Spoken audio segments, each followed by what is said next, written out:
Firstly, we stand by the people who want fundamental freedoms and democracy. Secondly, we will sanction all those responsible for violence and repression. The people took the peaceful protest to the streets, and the authorities answered with violence, and this cannot be accepted. This is not our statement. I just quoted right now from a statement released by Ursula von der Leyen on August 19, 2020, after the violent protests in Belarus, or I will rephrase that. After the peaceful protests in Belarus that were answered by the Belarusian government with violence. Now my question to Ursula von der Leyen is the following. Why is she silent right now? When people all across Europe who took it to the streets in order to defend and ask for their basic fundamental rights to be respected again by their own governments, is not saying anything. When on the European streets right now, innocent and peaceful Europeans are beaten by police, are mauled by dogs, and you have cavalry here in Brussels that almost ran over peaceful people. I was at few protests, 3 in Brussels, 1 in Amsterdam. I saw 2 protests in Brussels, the one in December, the two of them in December. Peaceful protests where the police, without being provoked, answered with violence. But I was on January 2nd in Amsterdam, in Netherlands, and what I saw over there, I could not believe that in Western Europe, a police department, a government, could treat people the way those people were treated by the police in Amsterdam on January 2nd. And I show you a picture. This is just one out of the many pictures that were released by the media when innocent protesters were mauled by police dogs.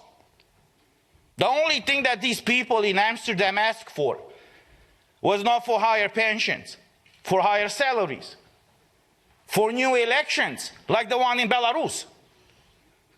The only thing those people asked for was to have their basic, fundamental human rights respected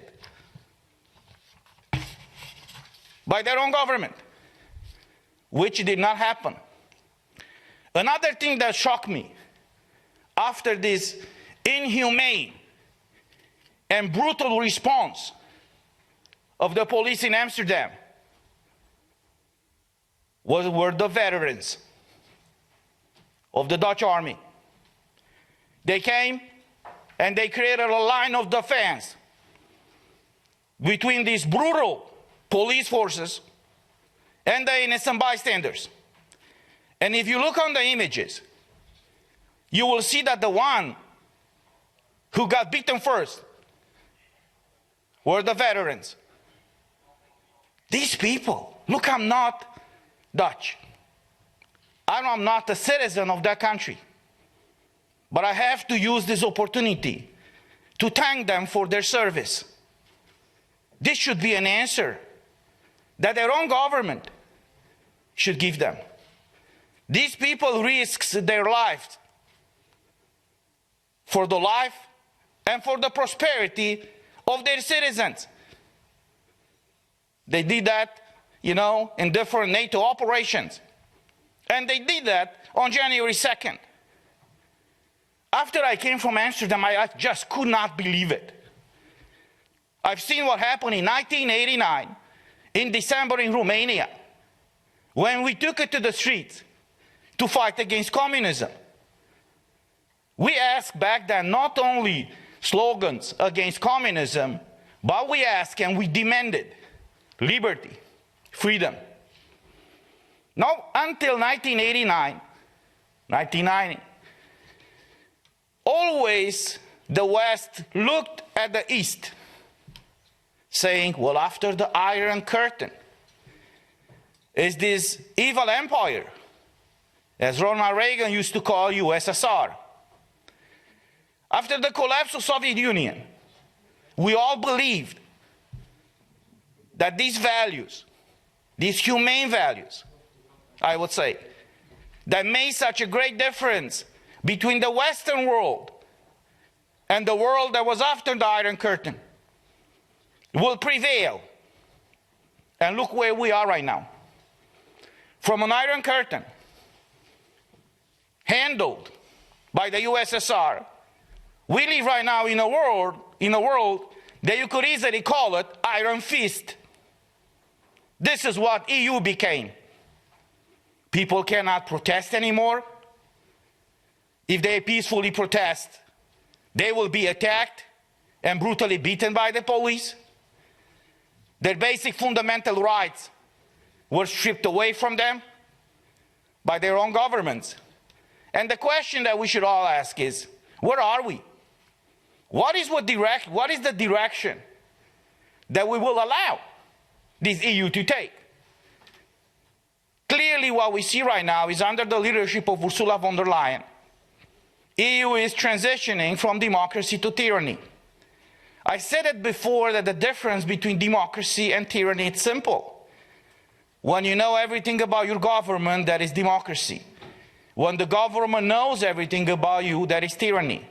Because transparency is one of the key elements that makes the difference between democracy and tyranny. But the second thing that makes the difference between democracy and tyranny is the respect for fundamental rights. See, those countries after the Iron Curtain that were influenced by the Marxist philosophy, they all said that people, the citizens, do not have basic fundamental rights. All these rights are actually privileges granted, given by the government.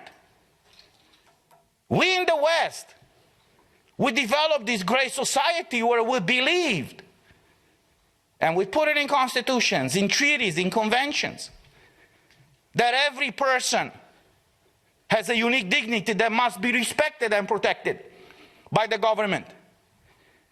Liberty, freedom, dignity is not a right, or are not rights granted by the government, but these are natural rights that the governments must protect.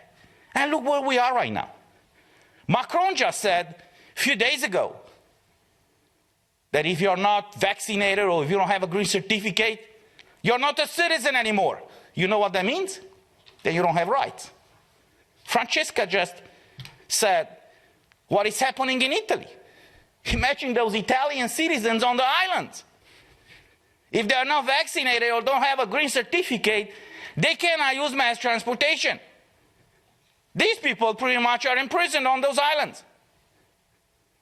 Do we live in a Europe as an area of freedom, as the treaty says? Or do we accept this EU under the leadership of Ursula von der Leyen to become a prison camp? So this is the reason why we have to congratulate and thank all these people from all these countries in Europe that took it to the streets. It is sad that we have to go on the street and demand the respect for basic fundamental rights, but we don't have any other choice right now. So on January 23rd, there will be a huge protest in Brussels, and I hope that more of the European citizens will be here to demand exactly what we all ask for: freedom, democracy, and liberty. On January 22nd, there will be a protest in Stockholm. I was invited over there, and I will participate to that protest as well.